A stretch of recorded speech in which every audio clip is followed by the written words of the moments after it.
ஒவ்வொரு பாவத்துக்கு பின்னாலும் குடிக்கிறதுக்கு பின்னால குடிவெறியின் ஆவி இருக்கிறது. விபச்சாரத்திற்கு பின்னால இச்சையை தோண்டுகிற விபச்சாரத்தின் ஆவி இருக்கிறது.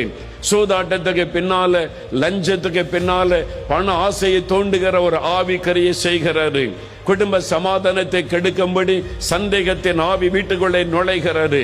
கணவனுக்கு மனைவி மேல சந்தேகம், மனைவிக்கு புருஷன் மேல சந்தேகம். ஒவ்வொரு பாவத்துக்கு பின்னாலும் இந்த பொல்லாத பிசாசானவன் இருக்கிறான்.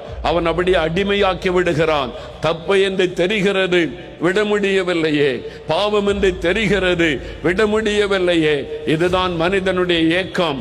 ஆனால் விடுதலை கொடுக்க ஒருவர் உண்டு. இயேசு கிறிஸ்து விடுதலையாக்கினால் மெய்யாகவே விடுதலை ஆவீர்கள். அந்த பொல்லாத சாத்தானுடைய தலையை மிதித்து ஜெயித்த ஒரே ஒருவர் இயேசு கிறிஸ்து மாத்திரம்தான்.